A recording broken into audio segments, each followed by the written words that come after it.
மார்கழி மாதம் 26ஆம் நாள். திருப்பாவை பாசுரம் 26. மாலே மணிவண்ணா மார்கழி நீராடுவான் மேலையார் செய்வனகள் வேண்டுவன கேட்டியேல் ஞாலத்தையெல்லாம் நடுங்க முரல்வன பாலன்ன வண்ணத்தோன் பாஞ்ச சன்னியமே பூல்வன சங்கங்கள் போய்ப்பாடு உடையனவே சாலப் பெரும்பறையே பல்லாண்டு இசைப்பாரே கோல விளக்கே கொடியே விதானமே ஆலின் நிலையாய் அருளேலோ ரெம்பாவாய். இந்த பாசுரத்தில் ஆண்டாள் கண்ணனை கூப்பிட்றா.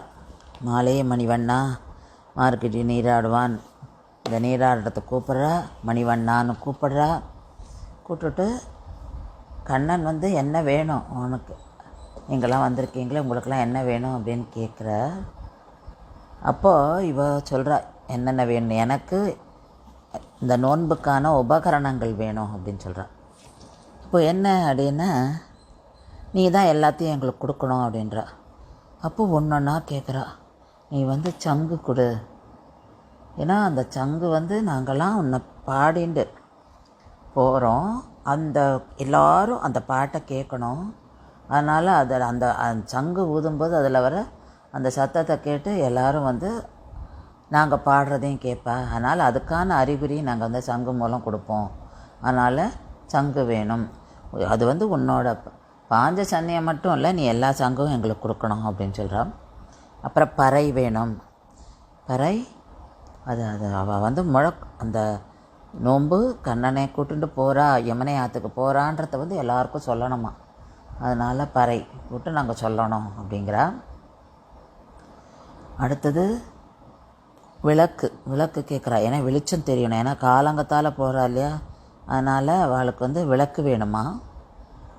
அப்புறம் கொடி என்னென்னா அந்த பேனர், நம்மளாம் பேனர் வச்சுன்னு போகிறோம்ல, ஏதாவது ஒரு ப்ரொசஷன் போகும்போது அதை மாதிரி இவளுக்கும் ஒரு கொடி வேணுமா. இல்லாதான் இந்த கருடக்கொடி வச்சுட்டு இருக்கார்ல, அந்த கருடக்கொடி விளக்கும் வேணுமா, ஏன்னா கிருஷ்ணரை கூட்டுண்டு போகிறாளாம்.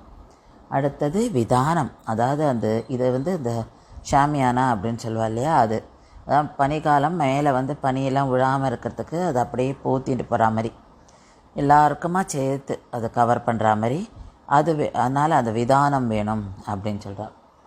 கண்ணன் இதெல்லாம் கேட்டுட்டு ஒரே ஆச்சரியப்படுறார். நான் இப்போ எங்கே போவேன் இதெல்லாம் கேட்குறீங்கோ அப்படின்னு சொல்லி அவள் கேட்குறார். அப்போது அவள் சொல்கிறா, உன்னால் எல்லாம் முடியும், ஏன்னா நீ இந்த பிரளயம் வரும்போது நீ எல்லாத்தையும் உன்னோடைய வயிற்றுக்குள்ளே போட்டுண்ட, உன் வயிற்றில் ஒழிச்சு வச்சுட்ட. நீ ஒரு ஆள் இலையில் ஒரு குட்டி பாலகனாக நீ வாயில் விரல வச்சுட்டு நீ அப்படியே படுத்திருந்த அப்படின்ற. அதனால தான் இந்த இடத்துல ஆளின் நிலையாய் அப்படின்னு சொல்கிறா. அப்பேற்பட்ட ஒரு சக்தி வாய்ந்தவனே அப்படின்னு சொல்லி சொல்கிறா, உலகத்தை உண்டவனே. அதனால் நீ எங்களுக்கு எல்லாம் கொடுக்க முடியும், இதெல்லாம் கொடு, எங்களுக்கு கொடுத்து அருள் புரி, நாங்கள் இந்த நோன்பை முடிக்கிறோம் அப்படின்னு சொல்லி சொல்கிற.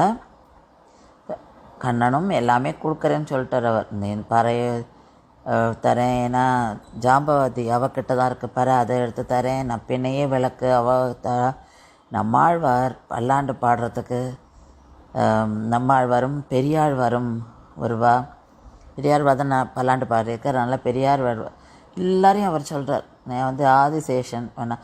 அப்போ அவர் சொல்வா, ஆதிசேஷன் வேணாம் எனக்கு, ஏன்னா பயப்படுவாளாம் எல்லாரும், அதனால் எனக்கு நீ உன்னுடைய வஸ்திரமாக கொடு, அதான் நாங்கள் மேலே போட்டுக்கிறோம் அப்படின்னு சொல்லி சொல்லுவோம், பட்டு பீத்தாம்பரத்தை கொடு அப்படின்பா.